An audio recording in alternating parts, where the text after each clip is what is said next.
When we last discussed the Amazing Digital Circus, I was diving into detail on how the series managed to flip the usual narrative conventions of light and darkness like they were trapeze artists mid-jump, showing off the sober, self-reflective energy of the show's darker scenes and the distractive, humanity-destroying chaos of the more brightly lit portions. But there was one tragic piece of the puzzle I intentionally left unexplored, mainly because I felt it deserved its own video. I demonstrated how excess time in the shadows can lead to a more concrete and realized sense of self, but I also mentioned that characters who bathe in the distracting lights for too long are doomed to a much more unfortunate fate. A fate of eternal loneliness, utter hopelessness, and total separation from whatever grounding fibers kept them tethered to reality in the first place. A fate where darkness ceases to be discovery and devolves into doom. This is Abstraction, one of the biggest enigmas in the entire fandom, at least in regards to what it represents. Some believe it represents death, some equate it to insanity, and some just place it under the broad umbrella of giving up. But from what I've seen, the true implications of this amorphous anomaly go way deeper than that. Abstraction is an aspect of ADC which not only shows off some inner workings of the game, but also some of the darker inner workings of humanity itself. And that, unfortunately, is what we'll be covering today. So let's partake in some abstract thinking with the currently released adventures, mainly episode 7, the beach episode, and try to break down the most tragic breakdown that a circus member could ever endure. Let's begin. Up to episode 7, we've had a total of 2.5 abstractions that have gotten significant focus: Kaufman, Queenie, and Jax. I'm giving Jax a 0.5 since he never actually went all the way, so we never saw how he'd behave as a glitchy Goliath. There are base level similarities between many of these folks, like their warped multi-eyed appearances, or the fact that abstraction as a whole seems to happen in dark places, which supports my old theory that abstraction involves succumbing to true darkness and rejecting every last bit of reality one has within themselves. But my question lies not with the what, but with the why.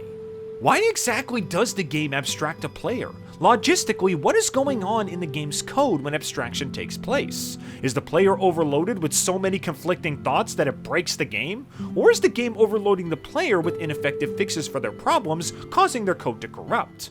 Well, if we want a more solid answer, we need to look at some of the circus's core game mechanics that people either overlook or misinterpret. In episode 6, Kinger just creates a butterfly out of thin air to give Ragatha more hit points when Jax pops a cap in her. At first, this was assumed to be some kind of carryover or suppressed modding ability, hinting at Kinger being one of the circus's lead developers. Heck, even I assumed this in my original review.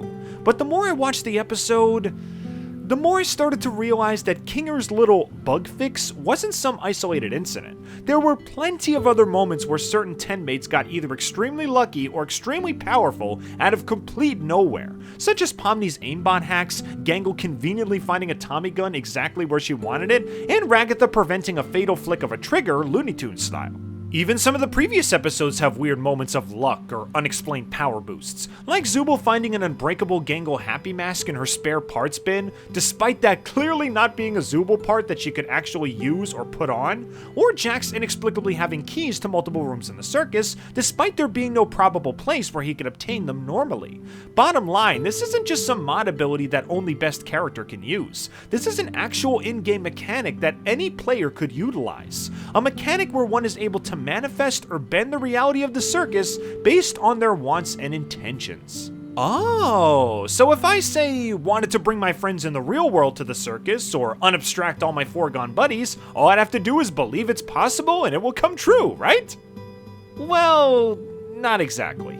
See, this is why I use the term wants and intentions over something like, say, beliefs. Belief is the mental assurance that something exists or is feasible based on evidence or just blind faith.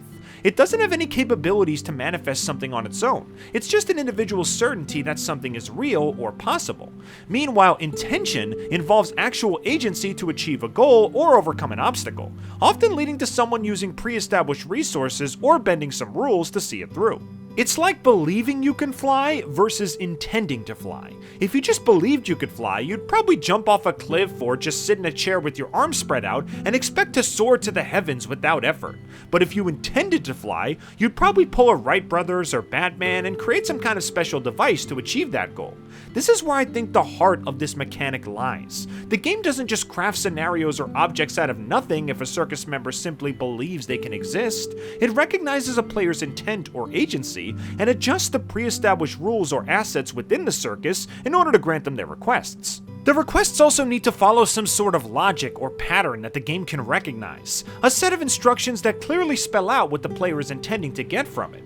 It's like using a generative AI, which normally I'd be against, but for this example, it works perfectly.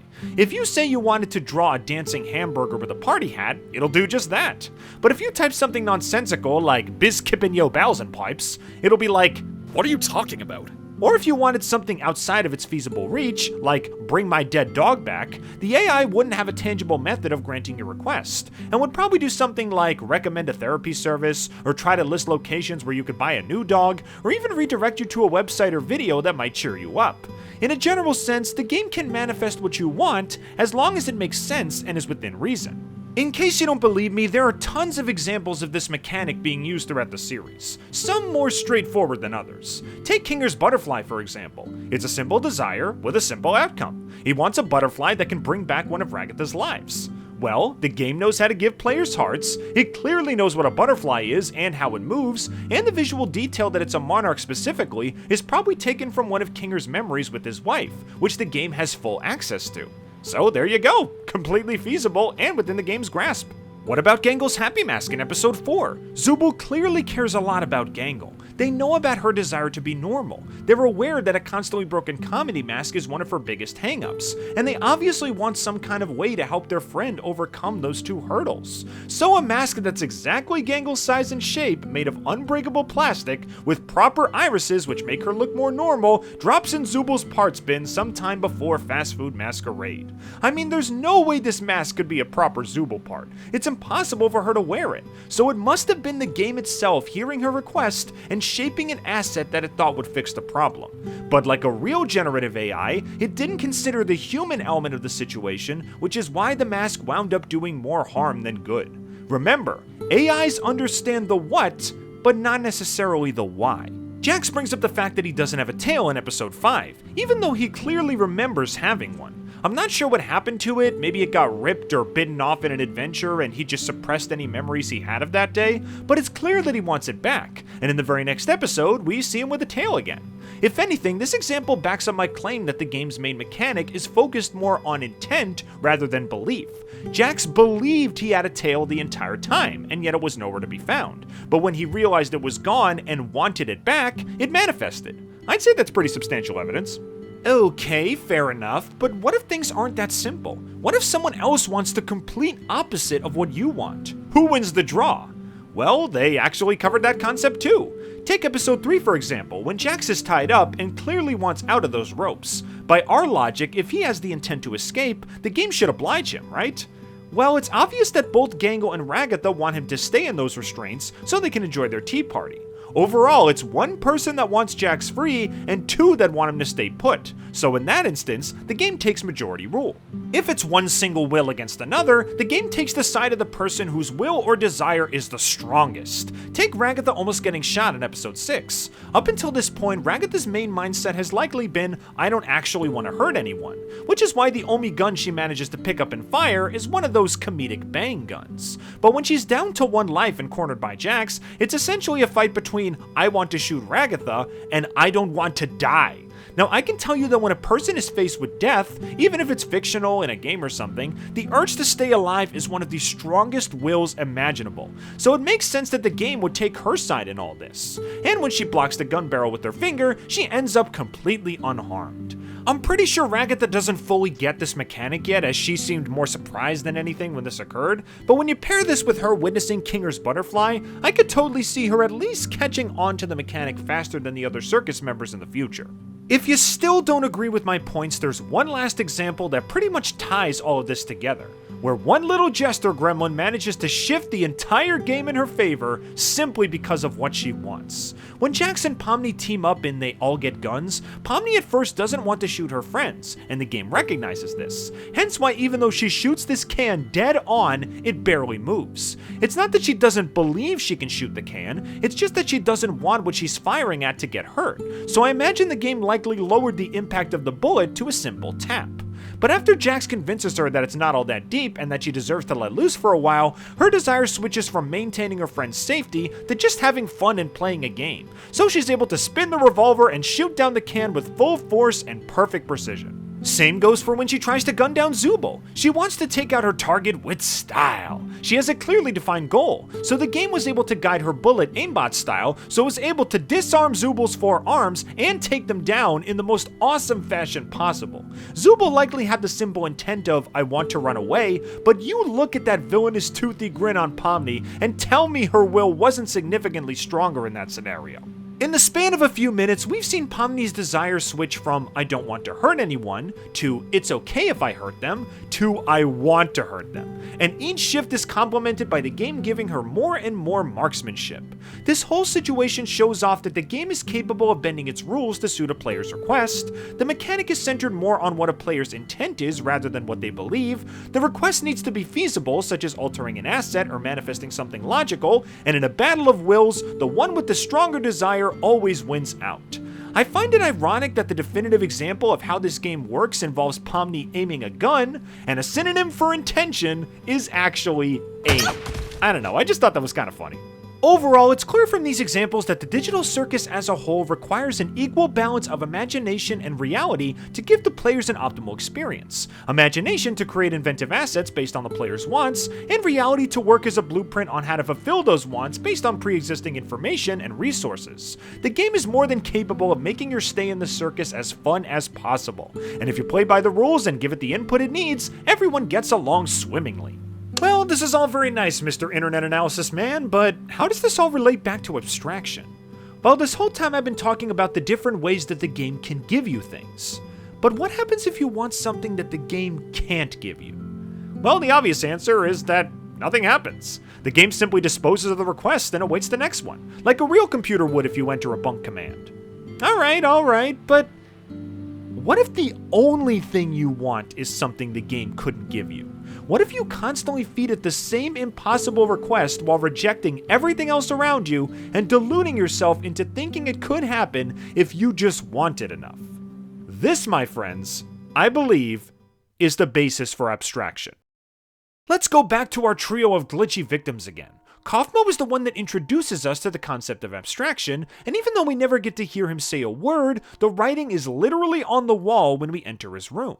Kaufman was clearly obsessed with getting out of the circus and nothing else, more so than even the rest of the 10 mates it seems. Kinger even mentions that he was yammering on about an exit long before Pomni showed up. Now I could be in the minority here, but I'm actually subscribed to the idea that there is no proper way out of the circus. Maybe that'll change later on, maybe they'll be stuck in there forever, but at least at the time of writing this, asking the game to leave is an impossible request. I mean, if a true exit was possible, why is it that when Pomni and Kaufmo intended to exit the game, the only thing that popped up was Caine's little CNA pet project? Because that was the closest thing the game had to fulfill their requests. I'll admit, at first I thought the exit door from the pilot was something that the game conjured up for Pomni specifically. I mean, it would make sense, as it was hinted that she was exploring the abandoned CNA building when she put the headset on and entered the game. We even see the exact computer she was using before the series started. But then you've got the fact that Kaufmo apparently saw an exit door before Pomni even appeared, and the fact that the rooms in these exit hallways have assets that perfectly match up with the photos that Caine has been obsessing over. Like seriously, look at some of these things. Water cooler next to spout up water bottle, same thing here. Filing cabinet tilted to the side with 3 drawers open to different lengths, same thing here. Yeah, there's no way Pomni would have remembered these exact details, nor would they be exactly the same as in Caine's photos when Pomni explored the building years later. Caine clearly made this thing, it's pretty dang obvious. Pomni seeing the computer she used was probably just a hallucination that came about from extreme stress or desperation. We've seen characters like Gangle and Jax endure strange hallucinations when they're stressed out, so it's a total possibility. Heck, the very next room has a hallway which seems to stretch on forever in a trippy fashion, another clear sign that she's losing her mind during this scene. But anyway, like I said before, I imagine the reason this exit door manifested for Kaufmo and Pomni was not because it was created for them, but because it was the closest thing the game could do to fulfill their request, which would otherwise not be possible. Again, I don't believe you can leave the circus yet, so if someone asks for a way to leave or exit, the game would need to search through the files for whatever it had to satisfy the players, and all it could find was Caine's unfinished project, which is why it manifested when these two had the intent of exiting. This explains why Caine was so defensive about keeping its identity a secret. When he realized that players like Kaufman could yoink his unfinished project out of the void by just asking for a way out, he needed to come up with excuses and distractions to prevent them from seeing anything other than the door. But when Pomni actually ventured into the door and saw all that he was working on, Caine, with a heavy heart, had to scrap the entire idea and start over, which explains why it never showed up again in the series, even when the circus members wanted to leave. As for what Caine's purpose with this project was and why he labeled it as an exit, well, I've got a Caine character breakdown in the works where I try to understand his twisted mind, so you'll just have to wait a little while for that. Point is, leaving the game isn't possible, and now that Caine scrapped his passion project, even the illusion of leaving the game isn't possible. So, imagine being a guy like Kaufman. You've been trapped in the circus for who knows how long. You lost one of your best friends to Abstraction. Your other friends are becoming more and more distant, and you're convinced that you keep seeing an exit door, yet the all-powerful ringmaster keeps coming up with ways to distract you from it. You are at your wit's end, and it gets to the point where the only thing on your mind is an exit. Imagine being Queenie, who was forced into the circus against her will, full of these strange things and bizarre happenings, knowing that those horrible employees who forced you in here are still on the prowl. Eventually it gets to the point where your mind is occupied with nothing but the thought of escaping this horrible place and living happily ever after with your husband. Imagine being Jax, where you put up emotional walls of apathy and violence in an effort to lie and convince yourself that nothing matters. But no matter how hard you try to humor the delusion that you're just a funny rabbit in a zany cartoon world, the pain of potentially losing the ones you love, both old and new, keep popping up and torturing you with the unavoidable truth. And it gets to the point where you isolate yourself from that truth and want nothing else in the world than for your friends to return to you and for them to never leave again. In all three cases, you viscerally reject everything in this reality or any other, putting all your focus into this one singular thing that you desire, regardless of plausibility. The game receives constant requests from you for something that it can't fulfill. And the fact that you also reject everything else that it's given you means that the game has no idea what to do with you anymore. So it essentially goes into a panic mode and tries anything it can to pacify you, putting your mind in a sort of sensory overload status full of nice colors, pretty music, and vague reminders of happier times to keep you distracted for all eternity so you'll stop overloading the system. Meanwhile, your circus avatar becomes a glitchy feral beast of uncertain form that insists on keeping your placated mind in dark private spaces so it can continue being happy and content. And anyone who tries to keep you from this fantasy or contrasts with it becomes the target of their uninhibited rage until they can return you to your dark, quiet, safe cocoon. If you remember what I said in my darkness theory about true light being the acceptance of one's true self, then true darkness, or abstraction, is essentially the opposite. Complete hatred and rejection of everything true about yourself. Body, mind, and soul. You refuse to accept the reality of the situation in all its forms. You refuse to submit yourself to things that weren't, aren't, and could never be again. You dilute every flavor in the concoction of your consciousness until there's nothing left but water. And then you just plunge right in and float away, blissfully adrift in a sea of false reality that you once knew could never be, but now finally is. You're finally at peace, but at what cost? Now, do I think that abstraction is truly the end for someone in the circus? Not entirely. Just from Queenie's flashback alone, we can tell that it is at the very least possible to communicate with abstracted beings, even after they've lost their physical forms. However, it needs to be done in a very specific way. Remember that these are people that have completely surrendered themselves to a reality separate from ours, rejecting everything that's real. So in order to get through to them, one must basically adhere to the reality that they've made for themselves, at least as much as they can. Take Queenie as an example. I imagine her desires were to leave the circus and live happily ever after with Kinger.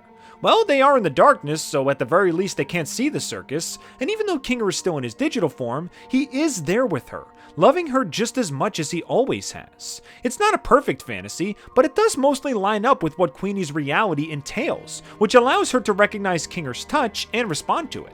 I know there's only 2 episodes left, but it would be nice if the series' conclusion involves some further exploration of these abstracted tenmates, maybe going down into the pitch black cellar where the bright colors of the circus are completely removed, and having the friend or friends closest to the foregone players trying to help them in some way, playing along with the false realities that they made for themselves in hopes of getting at least one last chance to help them or fix them, or at the very least say goodbye one last time. Honestly, I have no idea what Gooseworks' plans for the abstracted folks are. Maybe they're salvageable, maybe they're not.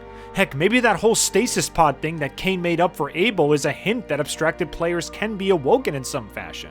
I mean, the abstracted designs almost look like a chrysalis on legs, but for the time being, I guess our abstracted pals will just remain in their fabricated fantasy worlds, not knowing or caring what exists on the outside and continuously drifting without a care.